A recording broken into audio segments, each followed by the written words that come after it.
Señor delegado del Gobierno, autoridades, señoras, señores, en nombre de Nueva Economía Forum me complace darles la bienvenida y agradecer su asistencia a esta nueva edición de Forum Europa Tribuna Euskadi, que, como siempre, organizamos con la colaboración y el patrocinio de BBK y Petronor. Es un placer para esta tribuna recibir hoy al señor Ministro de Educación del Gobierno de España, don Ángel Gabilondo, que va a ser el ponente invitado de esta mañana. Y también es un placer volver a contar de nuevo con doña Isabel Celaá, consejera de Educación del Gobierno vasco, que ha aceptado hacer la presentación del acto y del ponente. Tiene la palabra.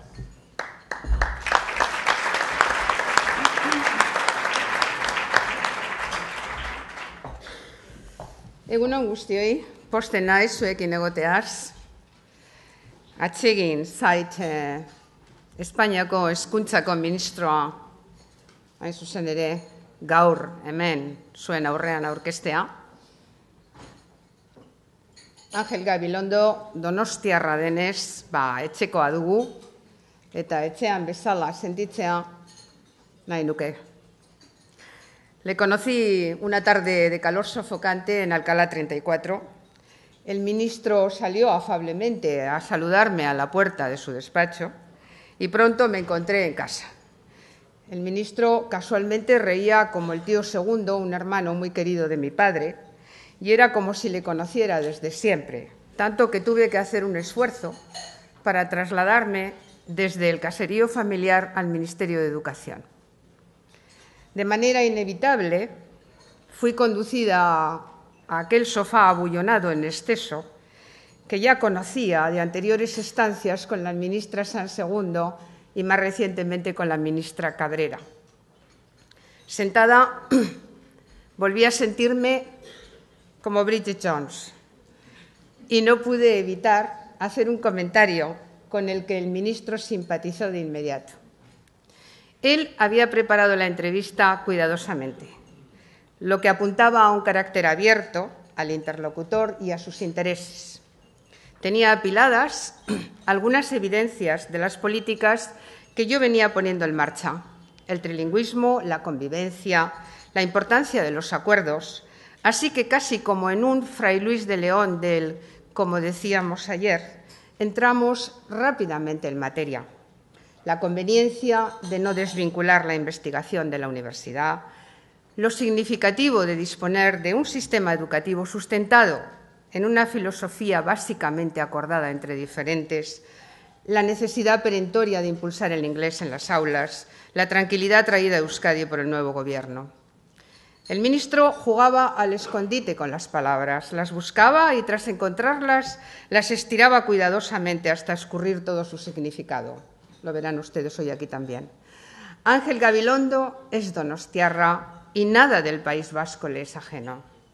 Donostiarra y de la Real, con carné de socio desde su primera comunión. Futbolista en el Lengokoak y dicen que una vez incluso se enfrentó a Irureta. Familia de 9 hermanos, los padres, la tía, su calle, su casa de la calle Churruca número 5. Aquel era el tiempo de silencio de Luis Martín Santos, del "shh, de eso no se habla", que aconsejaba a su madre María Luisa, una frase, por cierto, muy conocida en el seno de las familias republicanas que habíamos perdido la guerra. Al clan Gabilondo le gustan los acontecimientos familiares, los actos de familia, como el Babarrún Day, en torno a una buena ración de alubias de Tolosa, preparadas por Marichu. E incluso allí, en medio de su tumulto, buscan acuerdos. El ministro es metafísico y desafiantemente alegre. En educación, España saca un bien, solo un bien, y bien no es sobresaliente ni notable, pero tampoco es un suspenso, afirma tras conocer los resultados de PISA, para admitir a continuación que aún le queda lo más difícil: dar el salto a la calidad y a la excelencia. Es valiente, autocrítico y resistente. Busca el acuerdo hasta la extenuación, lo propio de una familia de 9 hermanos. La universidad ha de ser emprendedora, innovadora, investigadora, involucrada en su entorno, evaluadora y evaluable, implicada, comprometida, cooperadora e igualitaria, ya decía como rector de la Universidad Autónoma. Ángel Gabilondo cree firmemente en la necesaria apuesta por la formación profesional. Sé, además, que le gusta el sistema de formación profesional vasco, tan abierto a las empresas, tan conectado con la formación en centros de trabajo, incluso en el extranjero. Él ha convertido el año 2011 en el año de la formación profesional y en el País Vasco, este mismo año, hemos aprobado un tercer Plan Vasco de Formación Profesional con pleno acuerdo y estamos impulsando un proyecto de corte muy europeo de ley de aprendizaje a lo largo de la vida que aventuramos tendrá un importante impacto en todos los niveles de la educación y formación vascas. Cuenta Iñaki Gabilondo en el libro que acaba de publicar El fin de una época que cuando su hermano Ángel fue nombrado rector quiso darle un consejo como hermano mayor que era. Defrauda pronto, le dije, y siempre me recuerda que ha sido el mejor consejo que le ha dado jamás, porque el temor a defraudar es la razón por la que he visto cometer las habituales traiciones profesionales. Fin de la cita. La verdad es que Ángel Gabilondo no nos ha defraudado. Esperábamos de él un estilo distinto y no nos ha defraudado. En una España donde se discute a cara de perro y en una sociedad donde prima la sobreactuación, el ministro Gabilondo ha sabido remansar las aguas y buscar acuerdos. Ha acertado a ser sabio y prudente. Ángel Gabilondo es ministro, pero ese título poco o nada nos dice acerca de su personalidad. Se puede ser ministro como médico, trompetista o carpintero, pero el espesor humano de alguien no se agota en el oficio o función coyuntural. Para describir su personalidad tendríamos que hablar del Gabilondo escritor, el Gabilondo docente y el Gabilondo filósofo. Fue Platón quien formuló la utopía del gobierno de los sabios y proclamó las ventajas de la sofocracia. Y Dilthey, y Ángel Gabilondo sabe mucho de Dilthey, piensa que la función suma de la filosofía es precisamente la fundamentación, la justificación, la conciencia crítica. Pienso que seguramente nos interesaría recuperar la función crítica de la filosofía en este comienzo de siglo. Una filosofía prevalente sobre la economía o una economía sustentada sobre la filosofía. En buena medida, la crisis actual es una crisis del poder político y nos remite a preguntarnos por nuevas formas de gobernanza y gestión. Gobernanza en el interior de las naciones y los estados y gobernanza también en la gestión de las fuerzas generadas por la revolución tecnológica. Porosidad entre los distintos ámbitos del poder e interdependencia entre las personas y los distintos ámbitos del conocimiento y de las tecnologías podrían definirnos. Cabalgamos realmente un tigre y nuestra única manera de dominarlo reside en el conocimiento y yo pienso en la vuelta o en la recuperación de la política.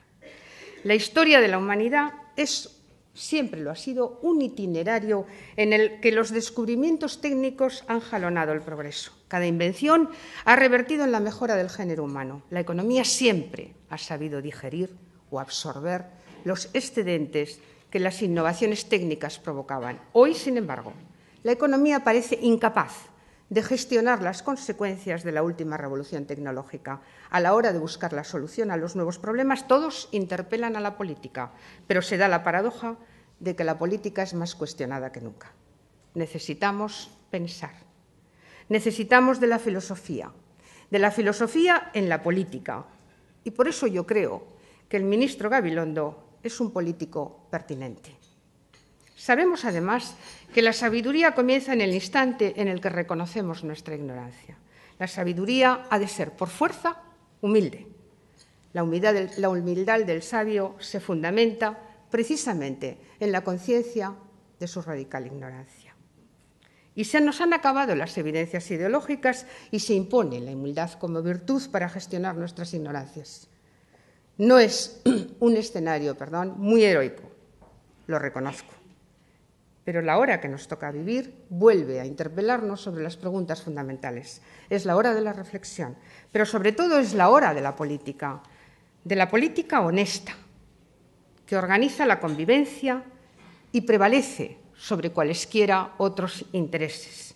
Siempre me han llamado la atención aquellas palabras de Albert Camus, La política, decía él, y la suerte de los hombres están en manos de hombres sin ideal y sin grandeza. Creo que Camus se equivoca, porque no describe la verdad ni de la política ni de los políticos. Solo habla de aquellos aventureros ocasionales, a veces demasiados, que se nos han colado en el noble oficio de la política. Yo soy de las que reivindico la grandeza de la política y de políticos como Ángel. Y en el seno de la política reivindico la educación con mayúsculas, como herramienta de igualdad entre personas y progreso social de las comunidades. Y de eso, precisamente, ha venido hoy aquí a hablarnos Ángel Gabilondo, ministro jauna zeurea da hitza. Mila esker zuen arretagatik.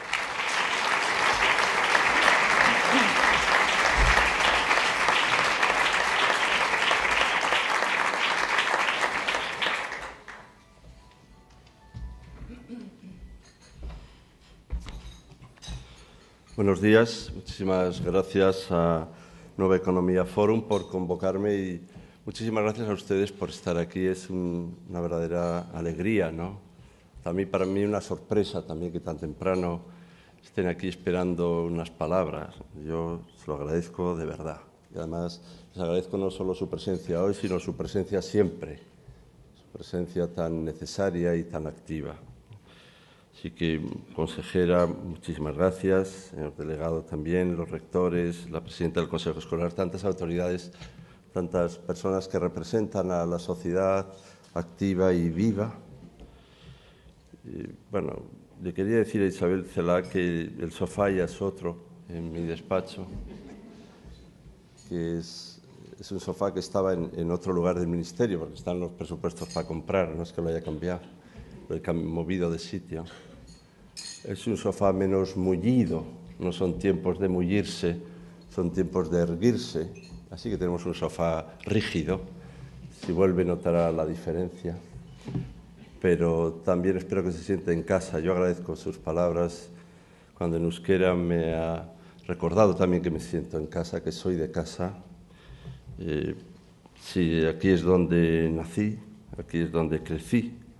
Aquí es donde estudié el bachiller. Dicen que uno es de donde ha estudiado el bachiller. Bueno, pues yo hice el bachiller en el País Vasco, en San Sebastián. A Isabel Celaá, a quien tanto aprecio y admiro, y además con razón.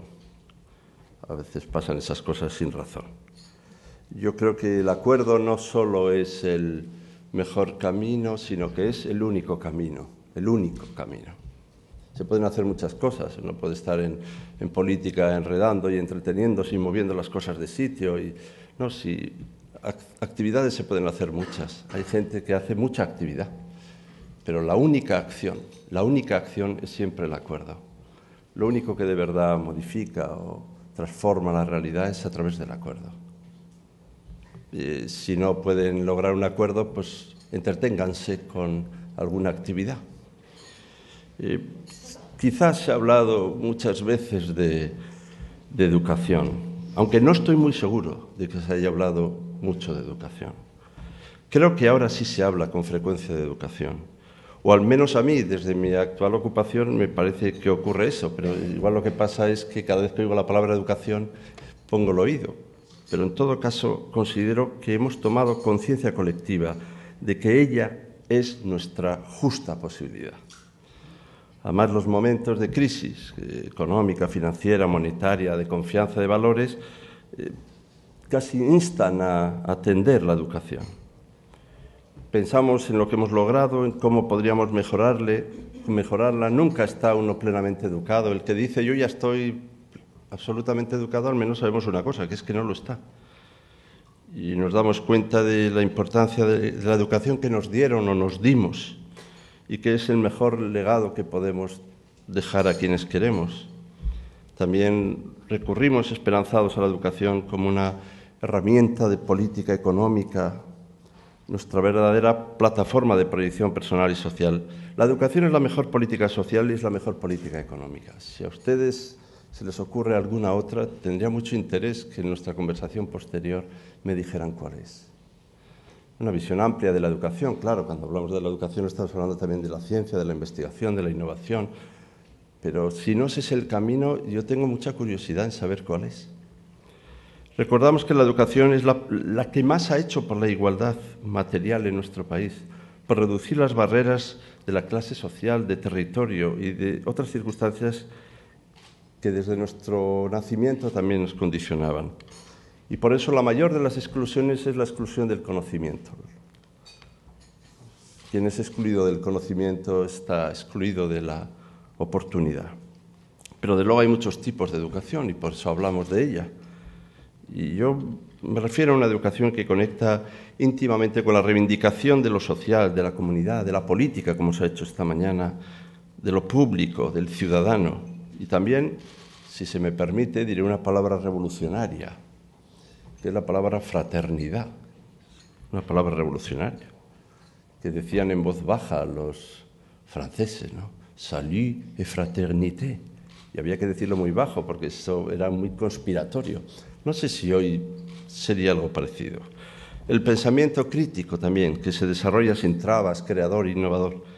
La labor fundamental de la educación es formar la conciencia de ser miembros de una comunidad democrática, formar buenos ciudadanos, plenos, libres y felices, activos, fructíferos, cultivados, cultos. Esto es lo que importa. También creo que ha sido un factor de cohesión y de progreso social y económico y debe estar en el centro de nuestro sistema económico político. Yo comparto desde la economía del conocimiento lo que decía la consejera Isabel Celaá, ¿no? Cuando hablaba de que la educación, cada uno lo dice a su modo, ¿no? Debe estar en el corazón de la economía, de no creer en una economía sin corazón, en una economía que ha ignorado, que es una ciencia social y política. A veces se comporta ignorando esta dimensión profundamente social y humana que la economía debe tener. Pero bueno, no venimos aquí a hacer grandes discursos sobre la educación. Tenemos que tener en cuenta sobre todo a las personas que están en dificultades. La necesidad de crear empleo es evidente, esta debe ser la prioridad de todo gobierno en este momento. Está atacando el desempleo con una virulencia a nuestros jóvenes. Decimos que son la generación mejor formada de nuestra historia y probablemente esto es verdad. Y probablemente no es justo considerar que esto es secundario y irrelevante, pero no podemos ser insensibles a la gente que lo está pasando mal o está en dificultades o a tantos jóvenes que parecen no encontrar sus propios horizontes. Pero yo sí quiero combatir un mensaje, la idea de que da lo mismo estudiar que no, tener formación o no. Esto no es verdad. Es un discurso falso que hace mucho daño. Porque el paro no afecta por igual. Por ejemplo, a los doctores el paro es el 2,7%, los titulados superiores el 11,4%, los que solo tienen estudios primarios el 29,7% o secundaria el 25,7%. Es decir, casi hay una progresión, cuanto menos formación, más desempleo. Y tampoco estoy de acuerdo con quienes hablan de la sobrecualificación. Yo entiendo lo que se quiere decir y creo que se atina en lo que se quiere decir, pero también se utiliza mal esa lectura. ¿Qué es eso de una persona sobrecualificada? Es que a mí eso me suena como si alguien dijera que tiene demasiada salud. Tengo un problema muy grave, que es que tengo demasiada salud. Bueno, pues habrá que quitarte la salud que te sobra o dejarla en algún lugar. Uno que tiene demasiada formación, ¿qué quiere decir eso? Que hay formación que no puede aplicar directamente en su empleo. Pues la tendrá que dejar en casa, en un cajón, para... No lo entiendo muy bien. Aunque sí entiendo lo que se quiere decir, también me asusta que se interprete en el sentido de que hay formación que sobra. La crisis, sin duda, dificulta el acceso a un primer empleo a los titulados superiores, no es automático. Sigue siendo vigente el principio de que a mayor formación, mayor empleabilidad. De esto quería hablar un poco, de la empleabilidad.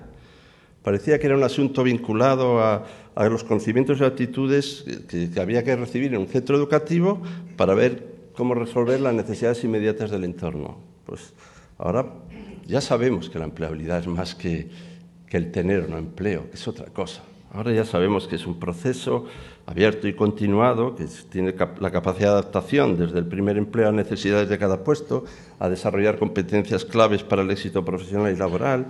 Es un proceso también de posesión autosuficiente de competencias, destrezas, habilidades requeridas para dar respuesta a las cambiantes demandas de la sociedad, están relacionadas con capacidades analíticas o de innovar o de comunicarse o de adaptarse. Es decir, que es profundamente vinculada con la versatilidad, con el carácter emprendedor y con la responsabilidad. Si no hay versatilidad, carácter emprendedor y responsabilidad, dejémonos, no hablamos de empleabilidad.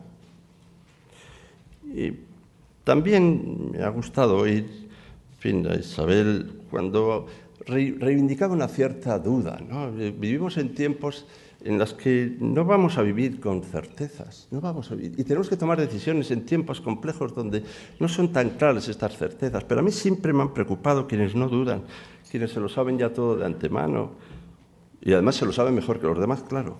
Quienes no están dispuestos a dejarse decir algo, porque el concepto de trabajo no va a volver a ser igual a como nosotros lo hemos conocido. Tenemos que anticiparnos a necesidades un poco distintas, y si las reformas que se están impulsando en tantos ámbitos consolidan un modelo de crecimiento más equilibrado, es previsible que el mercado laboral necesitará más trabajadores cualificados. Y es verdad también que la transición profesional de un sector a otro aumente. Y es verdad que lo razonable es que una persona tenga 6, 7 trabajos distintos a lo largo de su vida.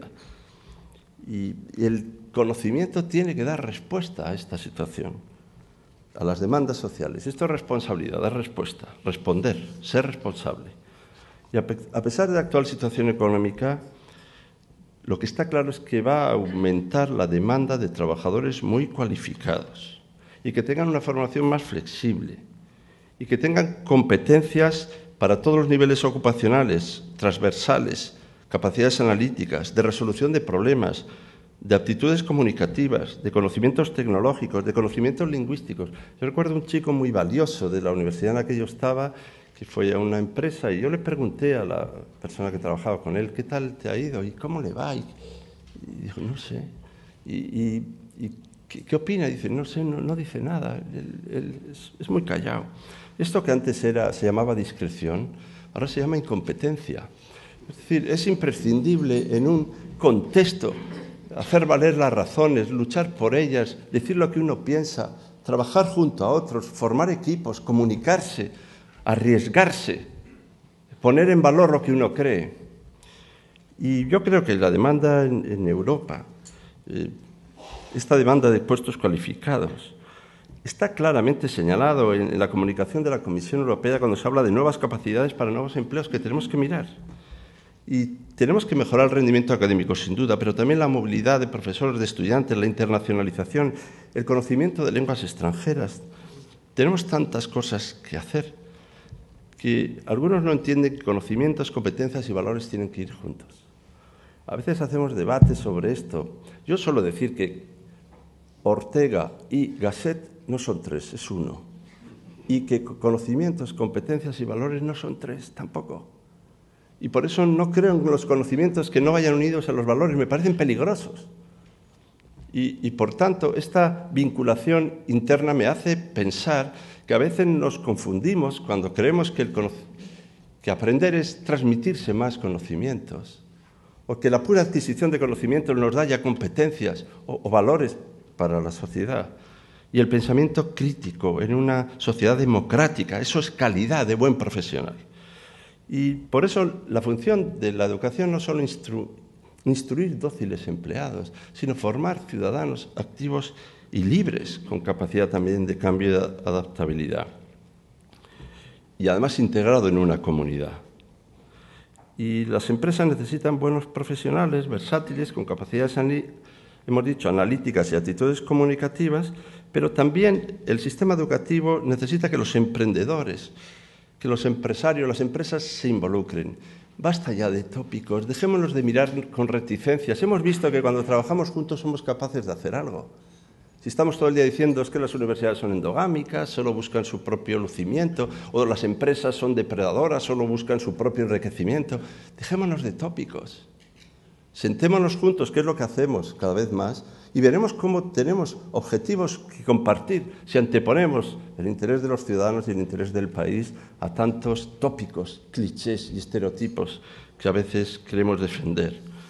Y también me gustaría señalar que tenemos que tener una visión abierta de la ciencia. Algunos reivindican la ciencia, pero es que, muy bien. Pero las ciencias no solo avanzan, que es una barbaridad, sino que se diversifican, que es una barbaridad. Y por tanto, a veces las ciencias, aparte de las ciencias técnicas, que son extraordinarias, pues están las ciencias humanas, las ciencias sociales, una visión abierta y plural de la ciencia. Y esto es extremadamente importante para que no nos quedemos fascinados por las tecnologías.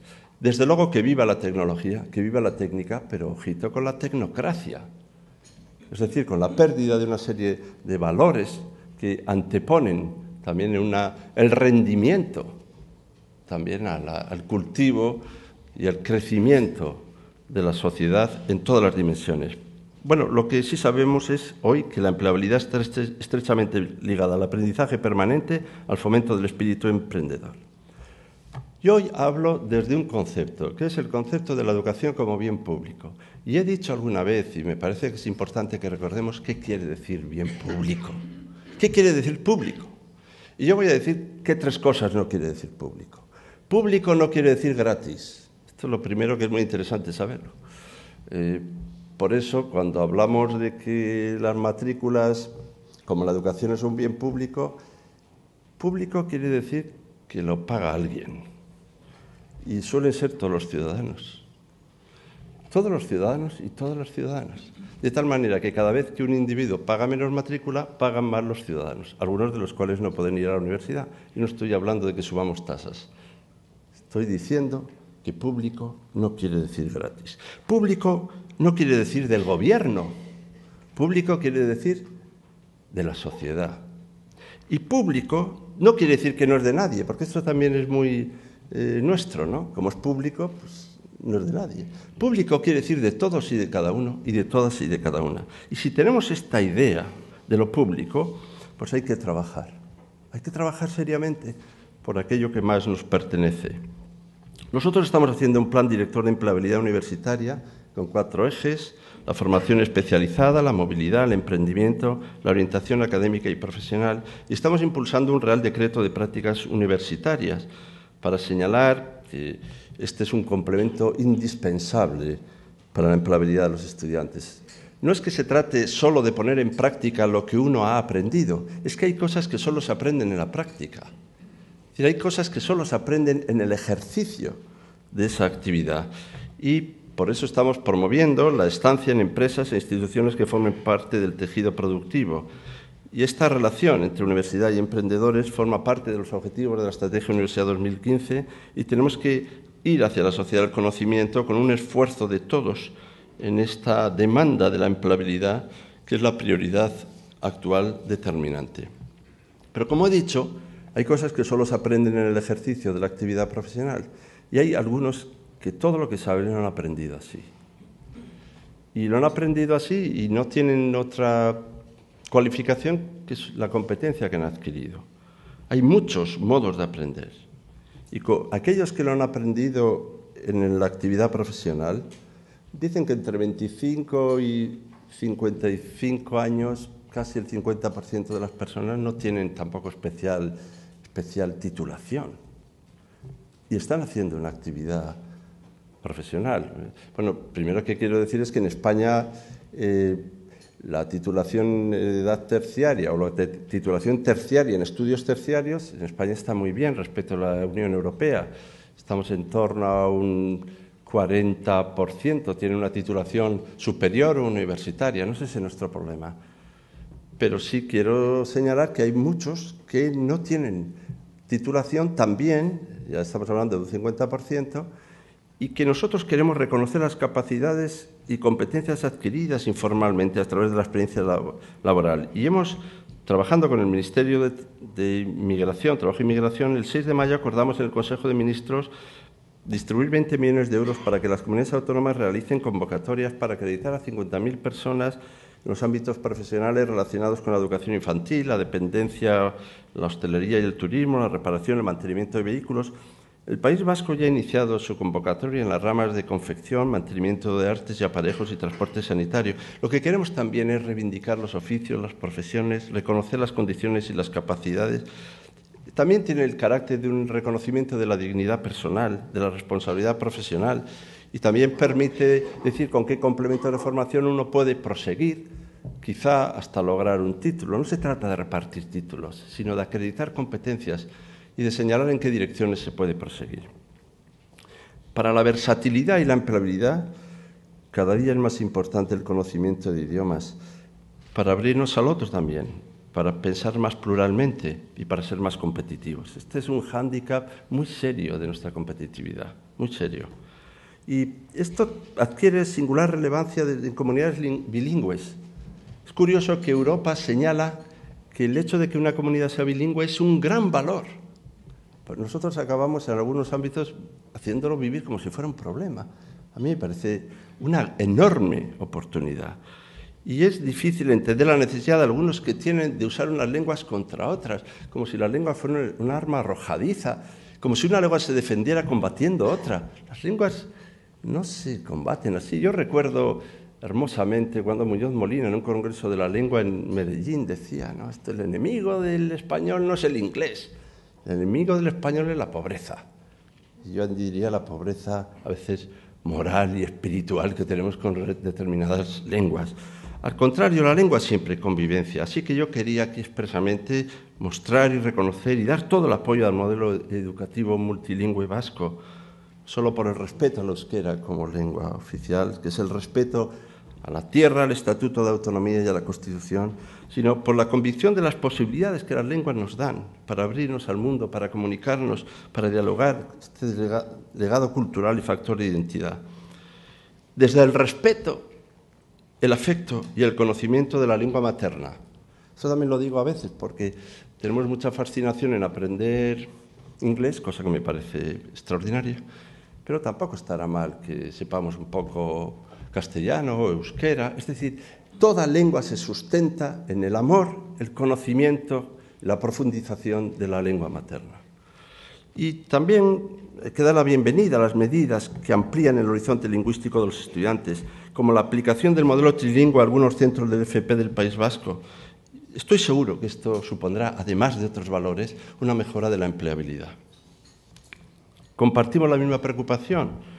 Esto ha llevado a que el Ministerio de Educación haya hecho un programa integral de aprendizaje de lenguas extranjeras 2010-2020 y fue acordado en la Conferencia Sectorial de Educación de marzo del 2011 con 46 acciones. Creemos que esto alcanzará a 586.000 alumnos, a 19.000 profesores, a 2.700 centros. Son medidas que también deben contagiar a toda la sociedad, a los adultos también. El aprendizaje de idiomas debe ser un objetivo para los próximos 10 años. Pero agradezco también muy singularmente a Isabel Celaá que haya señalado que estamos en el año de la formación profesional. También esta es una forma de decirlo, pero al menos en el compromiso específico por la formación profesional. En la encuesta de población activa, los ciclos formativos registran tasas equivalentes, incluso superiores de actividad. La demanda de acceso a la formación profesional está aumentando, así como el interés del mundo empresarial por estos titulados. Y ahí el peligro es casi morir de éxito. Es decir, tenemos que dar respuesta a esta situación, porque el número de contratos realizados a los titulados de grado medio y superior de FP llegan a superar a los contratos de los que han acabado los estudios universitarios. En algunos portales de búsqueda de empleo, las ofertas de FP superan claramente a las universitarias. Los técnicos de formación profesional tardan menos en encontrar un empleo y resulta más fácil encontrar un contrato fijo. Y esta relación que hemos señalado con el mercado laboral pues nos lleva a hacer de esto una absoluta prioridad. En España, prácticamente la mitad de los estudiantes acaban yendo a los estudios universitarios. Esto bastante más, se supera incluso el 60 y tantos %. En otros países no ocurre así. Y es cierto que hay modelos, ¿no? El modelo alemán dual. El aprendizaje está basado en la participación activa en el trabajo en empresas, con apoyo de escuelas de formación profesional. Es un modelo eficaz, que involucra no solo a las grandes empresas, también a las pymes, que logran a cambio implicación financiera, organizativa en la educación, trabajadores con un elevado dominio de habilidades y además se reducen los costes de formación y de selección. y la independencia personal, la conciencia y la responsabilidad. Hay muchos valores que nos hacen que tengamos que mirar muy seriamente qué ocurre con ese modelo. Pero también es cierto que el modelo vasco de formación compartida, este modelo de aprender haciendo, tiene una tasa de actividad de subtitulados muy alta gracias a la implicación del sector empresarial vasco.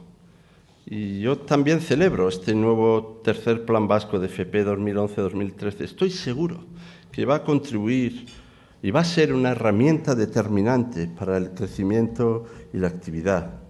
Y me parece que esta apuesta estratégica que estamos haciendo para concluir toda la oferta normativa, yo recuerdo, pues hace 1 año y medio decían, es imposible que se lleguen a hacer el catálogo nacional de cualificaciones profesionales. Y como quien se dirige a un neonato me decían, ¿pero sabe usted cuántas cualificaciones profesionales hay? Y yo digo, pues creo que sí, 667. ¿Y sabe que hay 135, 136 títulos de formación profesional de grado medio y superior? Pues creo que sí. Bueno, pues saben ustedes que sí, que efectivamente se va a concluir toda la oferta formativa. Esto gracias al trabajo de todos y de tantos. Y luego este portal de información y orientación profesional hemos quedado sorprendidos porque en pocos meses de funcionamiento, 2 millones de visitas. Una referencia para la formación profesional. Hemos hecho una plataforma para estudios de formación profesional online para cursar de forma parcial o total hasta 100 títulos de FP que estarán disponibles antes de finalizar el año 2011. Nos parece muy importante porque sobre todo aquellos que se acredita la cualificación que han recibido a través del ejercicio profesional podrían también, a través de esta línea online, ir completando su formación para acceder a una titulación. También queremos flexibilizar la oferta de FP, mostrando pasarelas entre las diversas ofertas formativas para que haya relación entre centros de formación y empresas y desarrollando actividades de formación en alternancia para que puedan combinar formación y empleo. Bueno, y aquí les puedo decir que, aunque quizá alguno piense que es que todos los consejos de ministros nos reunimos para hablar cuando son las elecciones, yo les voy a defraudar. No hablamos de eso allí, hablamos más bien de otras cosas que tienen que ver con las reformas económicas, con las reformas estructurales y sobre todo con la creación de empleo. Pues bueno, en este mes de julio van a pasar algunas cosas y, por ejemplo, vamos a aprobar 2 reales decretos de desarrollo de la Ley de Economía Sostenible, este mes de julio.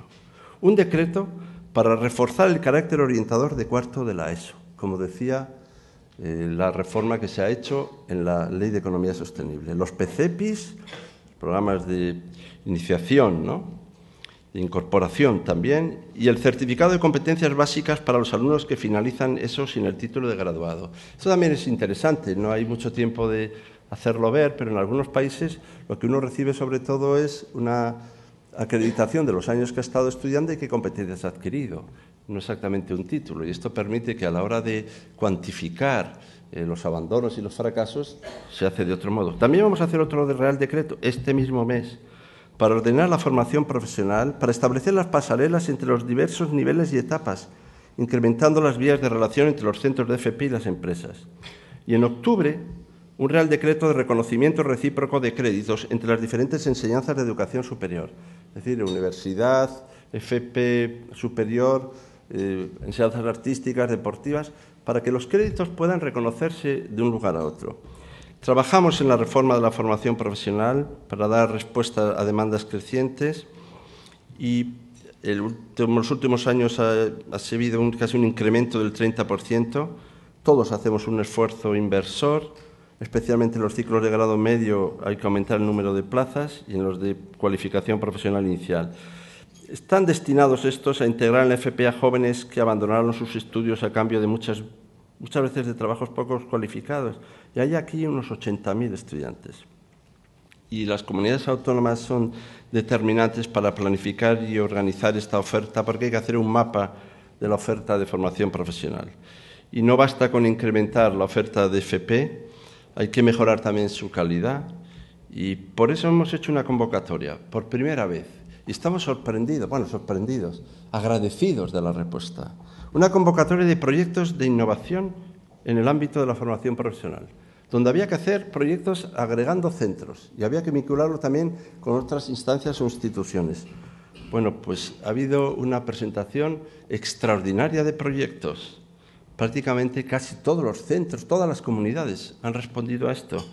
Y vamos a seleccionar 300 proyectos dentro de los más de 1.500 centros y empresas de diferentes comunidades autónomas con una inversión de 34 millones de euros.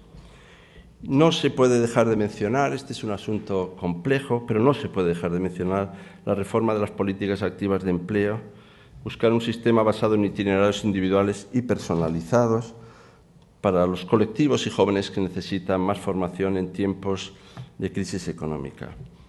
He mostrado mi alegría de encontrar aquí tantos universitarios, especialmente rectores, les agradezco tanto su presencia, ¿no? Y además, yo siempre he dicho y he creído que el esfuerzo hecho por las universidades en estos 10 años últimos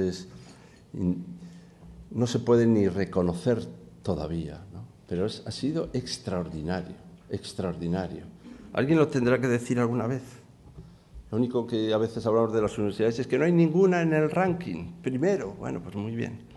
Lo que sí les puedo decir es que 2/3 de las universidades españolas están situados en los ámbitos muy superiores, medios altos de las universidades. Esto no ocurre ni siquiera en Estados Unidos. Tenemos problemas de los grandes centros de excelencia, pero el nivel medio está muy elevado y muy alto.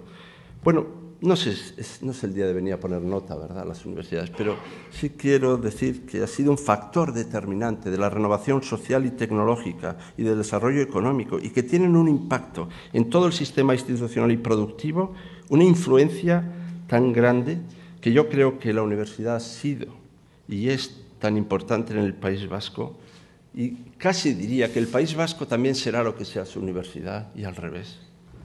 Una herramienta articuladora del sistema productivo, de generar y transmitir conocimiento y de innovación social.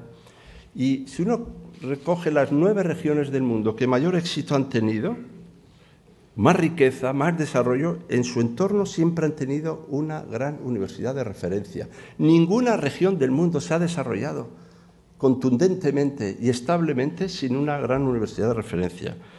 Yo creo que habéis hecho un sistema universitario de perfiles muy diversos, sois un referente plural, universitario, moderno, así lo entiendo yo, innovador, y he seguido con mucho interés esta planificación tan ambiciosa y tan eficiente de los recursos a través del Plan Universitario 2011-2014 del sistema universitario vasco. Lo encuentro coherente, repito, no vengo aquí a calificar lo que se hace. El autogobierno permite también y la autonomía universitaria que cada uno oriente sus pasos, pero yo encuentro confianza al ver que estas actuaciones están muy dentro de las reformas que se propusieron en la LOM-LOE, la excelencia, la internacionalización, la empleabilidad de los estudiantes, la atracción de talento. Pero hoy, solo muy de lado, diré que yo soy partidario de la excelencia. Me gustaría que se agregara entre valores también la excelencia ética y social, porque oigo hablar de excelencias que a mí me interesan, pero me gustaría que se incorporara también como un valor la excelencia ética y social. Y creo que la excelencia académica las tiene que incluir. Y por eso también esta plena implantación del Espacio Europeo de Educación Superior, que tenemos en España 2.379 títulos, 2.640 máster, 1.784 doctorados. Igual aquí esto se tiene que organizar, racionalizar, igual hay demasiados. Vamos a ver qué respuesta hay, vamos a tener serenidad y vamos a dar voz y participación a toda la comunidad educativa. Por primera vez, desde hace 25 años, se ha constituido a través del Estatuto del Estudiante Universitario, el Consejo de Estudiantes Universitarios, que necesitamos tanto como una vía de comunicación y de participación. Confiamos también en la creación de nuevas escuelas de doctorado, con el nuevo marco de doctorado. Y el Campus de Excelencia Internacional se ha revelado también como un instrumento para reforzar procesos y masas críticas y agregación estratégica. Ha tenido buena acogida, se han presentado todas las universidades vascas se presentaron también a esta convocatoria. Creo que reorganiza el mapa del conocimiento en España y promueve la educación superior. Se han invertido 700 millones de euros, hay 23 campus de excelencia internacional, 10 son del ámbito europeo, y entre esos campus reconocidos está el proyecto Euskampus, que tuvo una financiación de 4,6 millones de euros, más 2 millones en 2009, y este proyecto logra la agregación, y lo quiero felicitar aquí, de la única universidad pública vasca, la Universidad del País Vasco. No es cierto que la UNED también se implanta en todo el territorio, pero yo estoy hablando de una universidad radicalmente implantada como la Universidad del País Vasco, Euskal Herriko Unibertsitatea, con la Fundación Donostia International Physics Center y Tecnalia Corporation o Corporación Tecnológica, con el apoyo de las administraciones públicas, las principales entidades de la Red Vasca de Ciencia, Tecnología e Innovación. Aquí alguien ha debido trabajar bien, ¿no?, para asociar y aglutinar esto, ¿no? La Universidad del País Vasco ha participado en la convocatoria InnoCampus, con una financiación de casi 12 millones de euros, o la Universidad de Deusto, Campus de Excelencia Internacional con proyección en 2009, con la Ramon Llull, la de Deusto, la Pontificia de Comillas, el proyecto Campus Mundus, una universidad tan importante en la formación también de liderazgos, ¿no?, y de conceptos para todo el país, innovadora también socialmente en sus estudios. Un ejemplo también de la arraigada relación entre esta institución de educación superior y el entorno físico y cultural. Y dentro de estas modalidades de relación con el entorno y con el tejido empresarial, no puedo dejar de mencionar la Universidad de Mondragón, Mondragón Universitatea, que abandonó, además, en esto también muy innovadora, ¿no?, un modelo humboldtiano de universidad para centrarse en la transferencia intensiva del conocimiento, en la alianza estratégica con la Corporación Mondragón y logrando con ello un nivel de empleabilidad muy grande y muy alto, que es de referencia. Supongo que tendrá la universidad sus propios desafíos. Esto bastaría hablar con el rector, dirá qué pasa con la investigación, cómo mejoramos los doctorados. Bien, cada uno, un rector tomado en una conversación con un café, se derrumban las limitaciones de su propia universidad, pero somos los otros los que tenemos que ver también sus cualidades. Tenemos que mencionar también el gran proyecto de innovación social, cultural y tecnológica del Basque Culinary Center, impulsado por Mondragón Universitatea, con el apoyo de instituciones vascas y el Gobierno de España, y yo les quería felicitar por ese trabajo. Sé que hay mucho para hacer, pero quiero que sepan que nos fijamos mucho y aprendemos mucho también de lo que aquí se hace. Casi en la dirección de ir acabando, yo me he referido muchas veces a las competencias propias por parte del Gobierno vasco. Yo tengo muy presente esto como ministro de Educación, el reconocimiento a la autonomía, al autogobierno, a lo que significa exactamente esa capacidad. Y quiero decir que cuando me preguntan qué hace un ministro de Educación en un país donde está transferida la educación, pregunta que desde luego me la hice nada más llegar. Y yo cuando tengo crisis de identidad leo la Constitución, ya sé que otros leen otras cosas, y el artículo 2 de la Constitución habla del derecho al autogobierno de nacionalidades y regiones y la solidaridad entre ellas. Esto es lo que dice el artículo. Y entonces yo pienso que lo que tengo es que trabajar exactamente por esa solidaridad. Es decir, por lograr esa cooperación, esa colaboración, esa coordinación desde el máximo respeto al autogobierno y a las competencias, y trabajar juntos. Y si puedo ayudar y colaborar, yo he pensado que no estoy aquí para generar problemas, sino para ver si puedo trabajar juntos para resolverlos.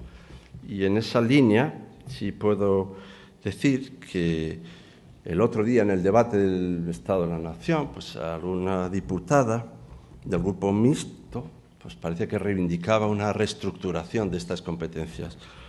Pues yo creo que unificar las competencias no es ninguna garantía de igualdad, ninguna. Y el Estado descentralizado no tiene por qué suponer desigualdades, así que mi propuesta no es que tengamos menos autonomía, sino que tengamos más solidaridad.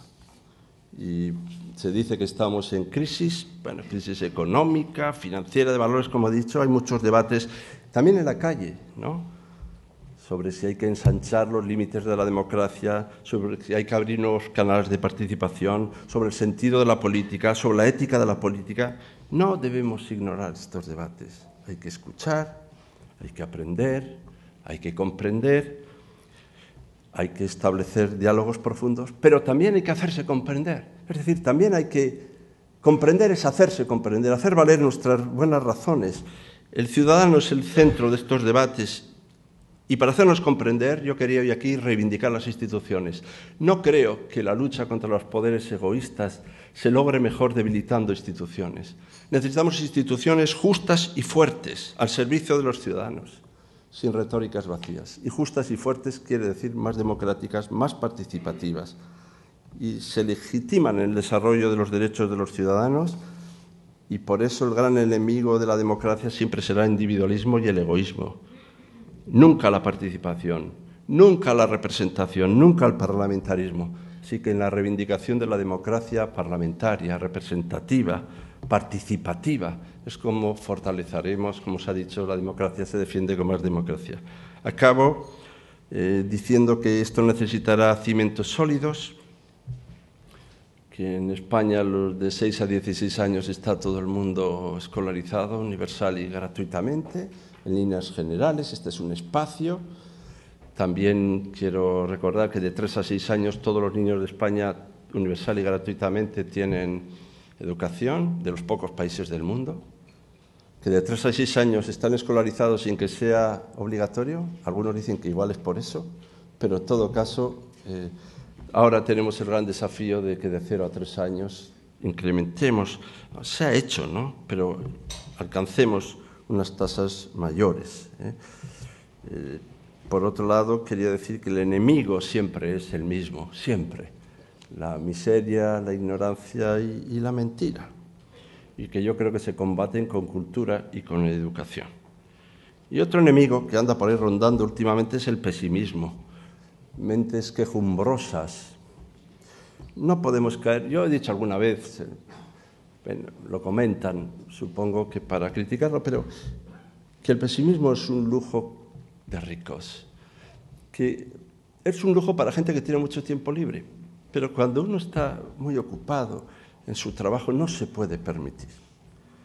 Y creo que no es verdad que España sea un país dominado por los ninis, no es verdad, pero basta que haya uno para que nos preocupe. Menos del 3% total de los jóvenes, según un reciente estudio, les ocurre eso. Menos del 3%. Pero repito, bastaría que hubiera uno solo para que nos preocupe sobremanera. Y el abandono y el fracaso escolar, pues es verdad, leía hace poco que uno de los problemas del País Vasco es el abandono y el fracaso escolar. Pues no digo que no. Lo que sí digo es que es de los sitios donde menos problema tienen al respecto. Pero repito, basta que uno abandone para que sea un problema. Hemos pasado en España del 69,3% en 2007 al 74% de los que acaban sus estudios, el fracaso en la ESO. La mejora del éxito escolar se ha incrementado en 4,7 puntos. Los que abandonaban también, antes eran el 31,2, ahora el 28,4 en un solo año. 3 puntos. Si esto sigue así, espero que lleguemos al 15%. Digo que espero que lleguemos al 15% en el 2020, por el que el País Vasco ha pasado del 86,9% de los que acababan en 2007 al 87,8%, medidas muy superiores. Y en el abandono escolar se ha reducido del 16% en 2009 al 12,6% en 2010. Y fíjense que el objetivo para España es el 15% para el 2020. Repito, que mientras haya un solo estudiante que abandona, no estaremos contentos. Espero que también con un sistema de equidad, las becas son un derecho del estudiante, ahora hay 1.521 millones de euros para todos los niveles educativos y desde el año 2003-2004 las becas han incrementado en un 106,9%. Acabo insistiendo en la única certidumbre que tenemos frente a la incertidumbre generalizada, que sabemos que el modelo económico rígidamente considerado, dominante para algunos en los últimos años, está en cuestión y que vamos hacia nuevos modelos, valores y métodos. Y no podemos dejar que el nuevo modelo económico y social esté alejado de estos valores que aquí hemos defendido. No es verdad que habrá menos empleos, habrá menos empleos de baja cualificación. Habrá cada vez una mayor competitividad, habrá cada vez más transferencia de trabajadores entre sectores y tenemos que tenerlo presente desde la educación.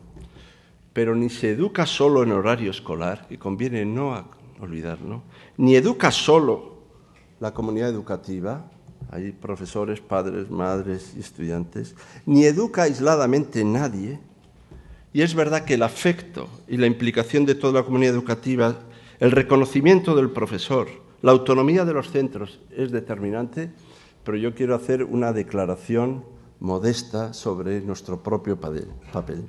Ni un ministerio, ni una consejera, ni un gobierno solos podrán hacerlo.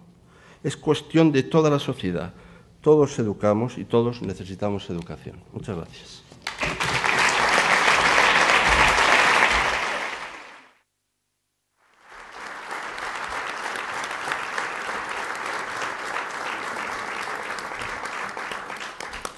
Muchas gracias, ministro. Le pasamos seguidamente al coloquio, si le parece. Ya le anticipo que hay muchísimos temas, no demasiado tiempo. Voy a intentar agruparlos de la mejor manera posible y si alguno se queda fuera, pido disculpas de antemano a quien lo haya formulado. Por empezar por una cuestión que usted ha repetido varias veces en su intervención, que es la necesidad de acuerdo, de colaboración, de pacto. ¿Ha sido su momento más triste no haber logrado el pacto político, el gran pacto político sobre la educación, que por otra parte todo el mundo piensa que es conveniente y necesario? Bueno, muchas gracias.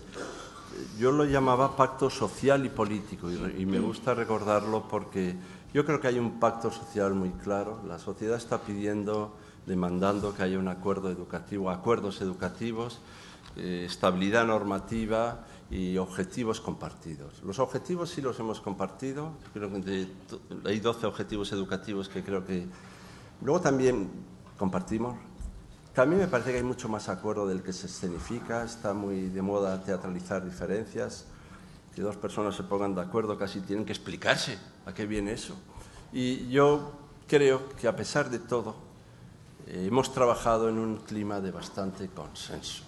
Pero yo entiendo también que hay diferencias y espero también que tarde o temprano entendamos todos que solo a través del acuerdo podremos progresar educativamente. Esto no quiere decir que luego cada uno singularmente no haga valer sus diferencias cuando gobierna, pero establecer un marco común me parece indispensable. Yo dije que íbamos a hacerlo compacto sin él, pero que iríamos menos lejos, más despacio y menos profundamente. Y un poco es lo que nos está pasando. Pero seguimos trabajando y hemos hecho muchas cosas. Hicimos un plan de acción que yo dije del pacto al plan, y ese plan de acción lo hemos ejecutado. Pero creo que hubo un gran pacto social y que no se dieron condiciones políticas para el acuerdo. Espero que algún día se den. La semana pasada, en esta misma tribuna, el rector de la Universidad de Mondragón, Josu Zabala, hablaba del estudiante digital y de la necesidad de convertir la educación. Él hablaba de la universidad, pero se puede ampliar la educación, algo así como la educación 2.0. No sé si comparte el concepto y cree que todo el mundo educativo tiene que dar ese salto hacia considerar que el estudiante de hoy es un estudiante digitalizado. No hay muchos modos de ser estudiante, como hay muchos modos de ser profesor y hay muchos modos de ser ciudadano. Hay muchos modos de hacer las cosas bien y por eso yo soy muy partidario de convivir modelos, de compartir modelos, de hacer un espacio diversificado de modelos. Lo que sí es cierto es que el mundo digital no es solo una herramienta, es una plataforma y es un cambio de concepto y un cambio, de cierto modo, de realidad, que introduce nuevos lenguajes. Y lo virtual no es un fingimiento de la realidad, es otro modo de realidad. Y hay que hacer nuevos lenguajes, nuevas formas de enseñar y de aprender, una nueva forma de relación y de comunicación, un modo distinto de ser individuo.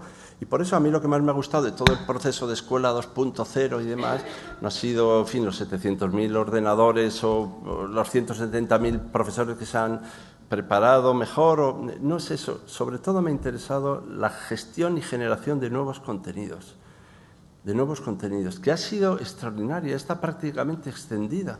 Y la implicación de todos los profesores en la generación de esos nuevos contenidos, en la entrada de la enseñanza personalizada de otro modo.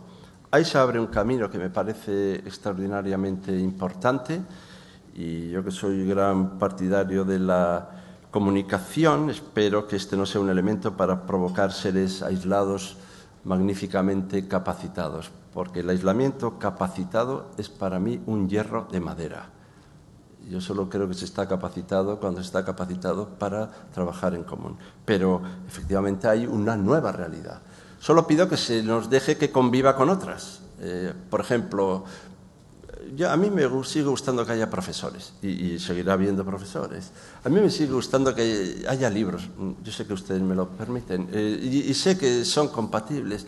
A mí me sigue gustando que se continúe estudiando. Yo sé que es decir, estudiar, enseñar, el profesor y el libro convivirá con esta nueva realidad. Pero habrá un nuevo concepto de profesor, un nuevo concepto de realidad. Es un nuevo mundo que es más que una distribución de ordenadores. Ha mencionado usted en su intervención una noticia sin duda satisfactoria, que es que el nivel medio de las universidades españolas es bueno. Y en términos de costes, ¿cómo andamos comparativamente? ¿Cómo anda comparativamente la universidad pública respecto de la universidad privada y respecto de las del resto de Europa, por ejemplo? Bueno, nosotros hemos hecho un estudio, un modelo de financiación, un estudio muy compartido entre todas las universidades, en el Consejo de Universidades, la Conferencia General de Política Científica Universitaria, donde están todas las comunidades autónomas, y lo que queremos es racionalizar los gastos, en primer lugar, los ingresos, incorporar más a toda la sociedad en esta gestión económica, hacer un juego equilibrado entre becas y tasas. Y, bueno, esto empezará progresivamente. Hemos empezado por hacer primero una contabilidad analítica que no había en todas las universidades. Un procedimiento para que en todas las universidades haya contabilidad analítica. Un sistema de información también claro, para que sepamos qué es lo que significa y cuesta a cada individuo, a cada ciudadano lo que se hace. Y para generar a partir de esto una conciencia, como he dicho, que hay que invertir en educación. Que invertir en educación es caro y no invertir en educación es carísimo. He dicho alguna vez que invertir en educación es caro, pero prueben ustedes a invertir en ignorancia y van a ver lo que pasa. Y lo que con esto estamos diciendo es que probablemente de ese estudio riguroso y serio se deduzca que es necesario también hacer un esfuerzo, primero, para hacer una adecuada inversión y para hacer una buena transparencia y rendición de cuentas. Pero yo agradezco a las universidades que han puesto delante la transparencia y la rendición de cuentas para a continuación hacer valer sus buenas razones. Porque ese es el camino, porque es que si no, no hay credibilidad, se piensa que esto es un pozo sin fondo. Rendición de cuentas, transparencia e inversión universitaria. Pero cuando hablan del ranking de las universidades del mundo, yo digo, me parece muy bien, ¿por qué no ponen al lado el presupuesto de esas universidades? ¿Por qué no hacemos una lista y vemos que algunas universidades de esas que están por encima de nosotros tienen hasta el 60% más de ingresos por cada alumno? ¿Por qué no hacemos esa lista, que también sería un bonito ranking? Un ranking del personal que tienen de administración y servicios, donde en algunas universidades hay 11.000 alumnos y trabajan 11.000 personas, o 15.000 en Yale, algo así. El número de personas que trabajan, una por alumno. O ponemos la participación privada de la sociedad en la universidad, la gestión, o el patrocinio, el mecenazgo. Quiero decir que a la hora de hacer un ranking conviene que se señalen también los indicadores. Por eso yo creo que las universidades españolas sí necesitan probablemente un mayor esfuerzo, pero yo nunca he creído que este sea el problema inicialmente fundamental de la universidad. No entro en cada comunidad. Una vez dije yo, ni un solo euro para la universidad si no se da cuenta del mismo. Por supuesto, el titular del periódico fue ni un solo euro para la universidad y me trajo algún problema. Pero por eso ya me han enseñado que hay que decir frases cortas y ninguna subordinada detrás. Pero lo que me parece también indispensable, repito, y este es el espíritu de las universidades, transparencia, rendición de cuentas, y entonces sí comprobaremos que hay que hacer una mayor inversión en la universidad. La siguiente pregunta que le traslado también se refiere a la financiación, pero no de la universidad, sino de la escuela. En concreto, le preguntan por su opinión sobre la ley de igualdad de trato en la que se quiere quitar la financiación de la escuela diferenciada. Si el modelo diferenciado es legal, le plantean por qué se va a discriminar financieramente. Este es un tema muy importante que necesita mucho tiempo para abordarse con seriedad, lo cual no quiere decir que no vaya a decir yo ahora algo aquí. Pero yo sí tengo una percepción de que a veces en España pintamos las meninas con rodillo y con brocha gorda, y yo pido que saquemos a veces el pincel. O sea, si vamos a hacer un cuadro un poquito medio decente, igual tenemos que usar menos el rodillo. Ya sé que con el rodillo se acaba antes, pero es que luego al final no acaba de quedar perfilado lo que queremos decir. Este es un tema de una enorme complejidad. La complejidad es, yo solo señalo la complejidad del asunto. Primero, discriminar, segregar, separar. Pues ya digo que no son la misma palabra. Segunda cosa que digo es que no se puede discriminar, nunca. Ni si se es privado, ni si se es público, ni si se es concertado. No se puede discriminar nunca. De tal manera que sería ridículo hacer un texto así. Al que discrimine no se le pagarán los conciertos. No, al que discrimine se le cerrará el centro. Esto, con lo cual no estamos hablando de discriminar o no discriminar. La discriminación no es aceptable ni constitucionalmente ni en la legalidad vigente. Luego, por tanto, hay que tener mucho cuidado en hacer cualquier tipo de redacción que pareciera que sí se puede discriminar si no se recibe dinero público. Esto lo pasamos ya por un lado. El debate, en última instancia, es si separar es discriminar. Es decir, el debate serio es si la separación entre chicos y chicas es o no una discriminación. No si se puede discriminar o no. Y ese debate es un debate que atrae detrás mucha literatura, y además mucha literatura europea, institucionalizada. Y en ese debate lo que se dice es que, lo que dicen los textos es que se pueden producir separaciones que no discriminen. Es decir, separaciones siempre y cuando en esas separaciones se garantice la igualdad, la formación y demás. Por tanto, el debate para mí no es tanto un debate sobre si se puede discriminar o no, sino sobre qué modelo educativo se tiene. Y yo ya digo que yo soy partidario de un modelo educativo inclusivo, es decir, de un modelo educativo de coeducación. Pero entonces los argumentos que hay que poner han de ser más argumentos educativos, argumentos de defensa de un modelo que entiende que quizá a través de la convivencia y en la pluralidad y en la diversidad es como se generan verdaderamente ciudadanos activos y libres. Y por eso, si uno lee el texto que está presentado en la ley de trato, no pone la palabra segregar. Lo que sí habla es de que si alguno por motivos a los que se refiere esta misma ley produjera algún tipo de discriminación, no recibiría financiación. Pero es que el texto está redactado con pincel. Yo solo pido, yo sé que ustedes lo hagan, que lo lean también así.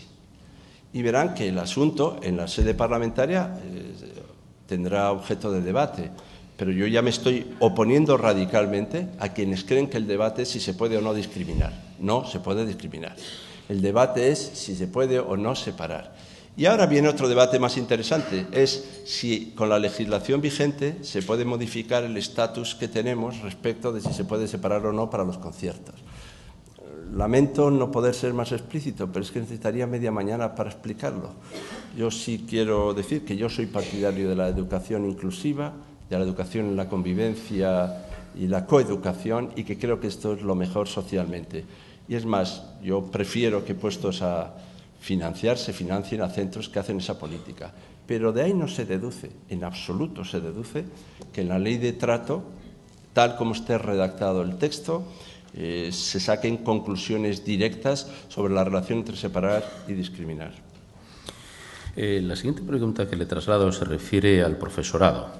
Le preguntan su opinión sobre la situación en que se encuentra la negociación de los estatutos universitario y docente, respectivamente. Bueno, yo diría que progresan adecuadamente, pero vamos a ver, nosotros tenemos una tendencia que es la tendencia a buscar el máximo consenso posible. Esta es la expresión que yo cuido al decirla, el máximo consenso posible. Dentro del máximo consenso posible, en el Estatuto del Personal Docente e Investigador, pues hemos tratado de, en una orfebrería muy compleja, acercar las posiciones que tienen que ver con el Consejo de Universidades, donde están los rectores, con también los agentes sociales y los sindicatos, y estamos en una situación sostenida, con mucha equidistancia, que probablemente, como suele ocurrir con la equidistancia, no acabará de satisfacer a nadie, ¿no? Pero nosotros estamos trabajando en esa dirección y, además, trabajando en este momento para poner a su lado una memoria económica de que eso pueda significar. Si somos capaces de encontrar consensos razonables, pues seguiremos adelante. Si no encontramos consensos razonables, no sé si merecerá la pena, porque yo soy de la opinión de que no se pueden hacer reformas profundas en la universidad sin contar con la complicidad convencida de la propia universidad y de los agentes sociales. Podríamos cambiar todas las leyes de Occidente y no cambiaría la universidad si no hay un consenso detrás de eso. Así que nosotros vamos a buscar, en este momento hemos pasado ya por el Consejo de Universidades, vamos a pasar dentro de poco una memoria económica y espero que sobre esa base podamos construir. En relación con el estatuto del no universitario, ya saben que en realidad tiene tres partes, una que es el acceso, otra la carrera docente y otra el tema de la jubilación. Sobre el tema de la jubilación estamos en un gran debate que ha de dilucidarse pronto sobre si prolonga o no la jubilación en los términos en que está estipulado en este momento en la LOE. Lo que estamos trabajando más es en el acceso. Y ahí nosotros pensamos llegar al máximo consenso posible, pero avanzar en el sistema de acceso. Y para este sistema de acceso queremos un sistema para elegir a los mejores, que sea competitivo, desde la igualdad de oportunidades, donde se puede equilibrar entre la experiencia adquirida y los resultados. También a veces había un chico que sacaba un 9,5 o una chica y no podía entrar porque había otros méritos contraídos con anterioridad. Queremos que haya más igualdad de oportunidades. Queremos que haya también una mayor dimensión práctica. Esto es lo que ha llevado a que se hable de un modelo similar al MIR, ¿no? Que haya más enseñanza práctica, es decir, que hay cosas que se aprenden en un cierto ejercicio y no se puede ser profesor simplemente porque se conozca una materia. Este es otro mundo un poco distinto. Así que competitividad, igualdad de oportunidades y dimensión práctica serán tres de las raíces de este nuevo modelo de acceso, que es el que trabajamos. Ese sí que creo que iremos más adelante, ¿no? Que tendremos tiempo dentro de esta legislatura de concretar. Los otros asuntos, ya digo, dependen también no solo del Ministerio de Educación, como pueden imaginar, sobre todo lo de las jubilaciones. Hay varias preguntas relacionadas con el informe que recientemente ha emitido la COE sobre la educación. En concreto, se interesan por su opinión sobre la importancia o el modo en que en ese informe se le atribuye la importancia, digo, a la herencia genética tanto como al entorno sociocultural. Yo tengo una cierta desconfianza con los genes, lo cual no quiere decir que no sean implacables, pero miren, yo tengo una dimensión muy social de la educación, y por tanto creo sobre todo en los entornos de aprendizaje, en los entornos familiares y afectivos, en las apuestas colectivas por algo para crear buenas condiciones. He llegado a decir que un buen estudiante aprende hasta de un mal profesor.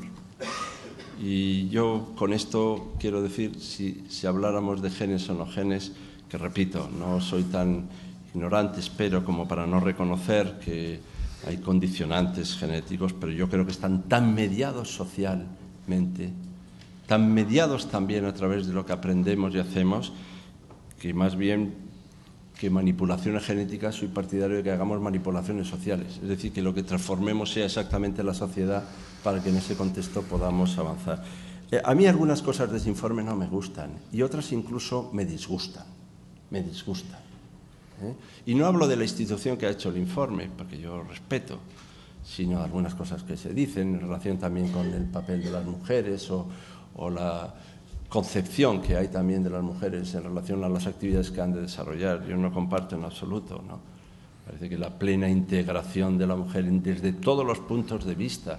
Y si hay condicionantes sociales, cambiémoslos los condicionantes sociales para que haya efectivamente igualdad, ¿no? Y respeto también a esa diversidad y a esa capacidad, por razones éticas, por razones sociales y por razones económicas. Así que yo no estoy de acuerdo con lo que se dice en ese lugar. ¿Cree que tenemos un problema de que el talento esté emigrando a otros países o pueda hacerlo en un inmediato futuro? Bueno, nosotros cuando hablamos del espacio europeo de educación superior lo que defendíamos como un gran valor la movilidad. Entonces, creíamos que era muy bueno que un titulado pudiera acabar su carrera en otros lugares. Hubo un momento en que en España creíamos que el ideal es que uno no se moviera del banco de su barrio, que desde la infancia hasta el máster lo pudiera hacer en su barrio. Yo suelo decir, medio en broma, con bata de guatiné desde principio al final. Y entonces pusimos y acercamos todos los centros al destinatario.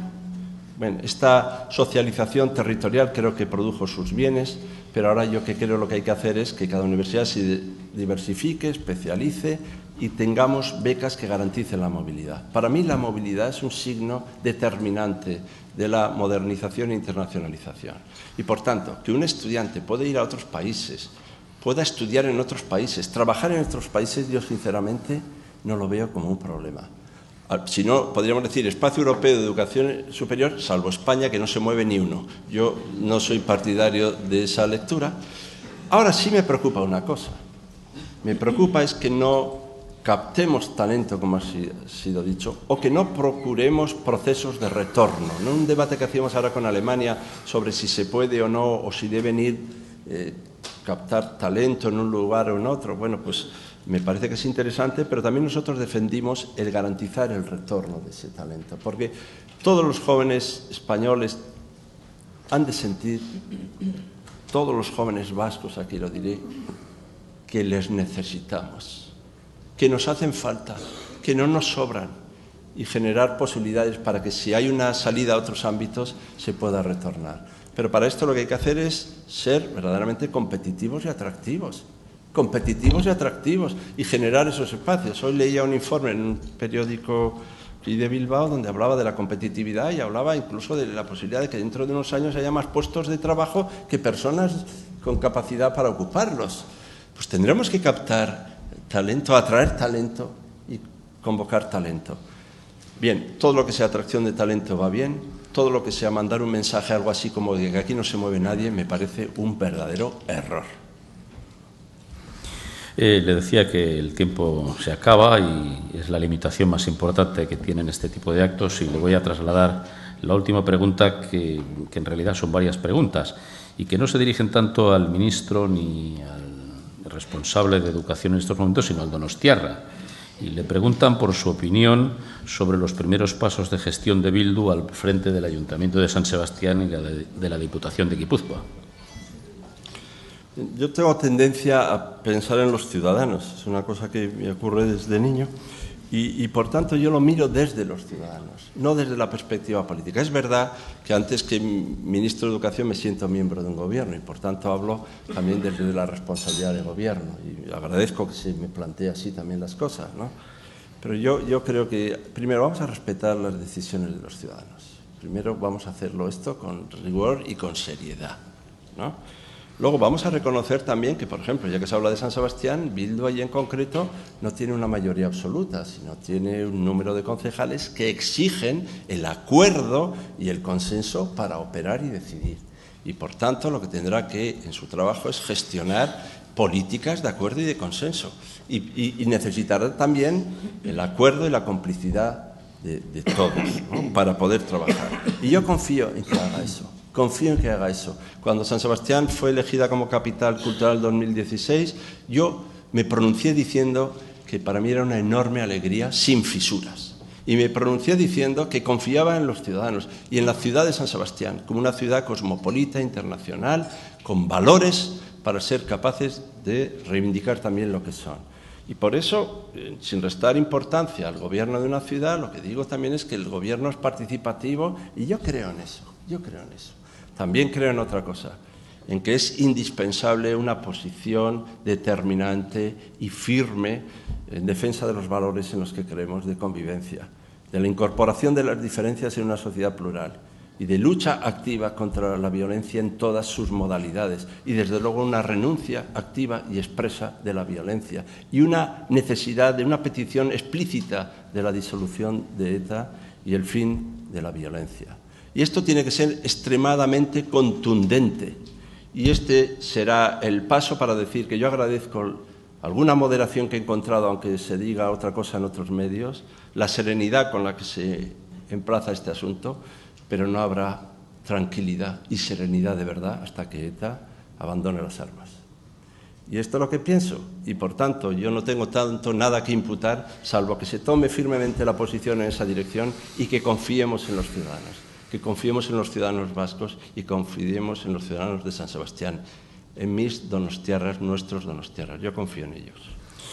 Muy bien, gracias, ministro. Víctor Pérez de Zuraga, director general de Petronor, cerrará el acto. Muy bien. Buenos días a todos.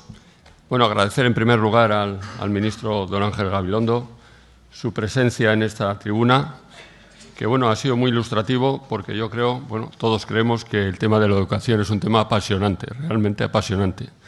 Comentábamos antes de iniciar el foro que es un tema que afecta a nuestras vidas personales, a nuestras vidas familiares, a nuestras vidas sociales y que las instituciones a las cuales pertenecemos de distintos ámbitos pues están formadas por personas. Y evidentemente si las personas están mejor formadas, pues la gestión de esas organizaciones será mejor y para esas personas la empleabilidad ha quedado claro que va a ser mayor. Está claro que ese triángulo de conocimiento, competencias y valores es clave. Sin ninguna de las tres partes del vértice del triángulo, pues las personas no somos nada. Y también ha quedado claro que la colaboración universidad-empresa, cada uno en su ámbito y cada uno asumiendo su responsabilidad, es también fundamental. También me ha alegrado mucho la apuesta que se hace sobre la formación profesional, porque desde el mundo de las empresas, le aseguro, señor ministro, señora consejera, de que estamos apostando también por la formación profesional. Desaparecieron las escuelas de aprendices en las empresas y ahora es el valor que, junto con los centros de formación profesional, que son muchos y muy distribuidos a lo largo de la comunidad autónoma de Euskadi, y debemos las empresas colaborar con ellos. Ayer, casualmente, hacíamos una presentación de la 4ª edición de las becas de formación profesional en Petronor, en el entorno de los 3 municipios, Abanto y Ciervena, Muskiz y Ciervena. Y bueno, estamos apostando claramente porque el colectivo juvenil se puede incorporar de la forma más eficiente al mundo de la empresa. Y bueno, yo creo que el gran colofón ha sido las 2 frases que nos quedamos todos y que yo creo que estamos todos de acuerdo y que además resumen muy bien su intervención, que era todos educamos y todos necesitamos educación, y esa última que ha sido dicha en la fase del debate, que invertir en educación es caro, no invertir es carísimo. Yo creo que estamos todos de acuerdo. Pues nada más, agradecer nuevamente al ministro don Ángel Gabilondo, por supuesto también a la consejera doña Isabel Celá, por su presentación magnífica del ponente, y a todos ustedes por su asistencia una vez más a este foro de Nueva Economía Tribuna Euskadi. Muchas gracias a todos, mila esker danik.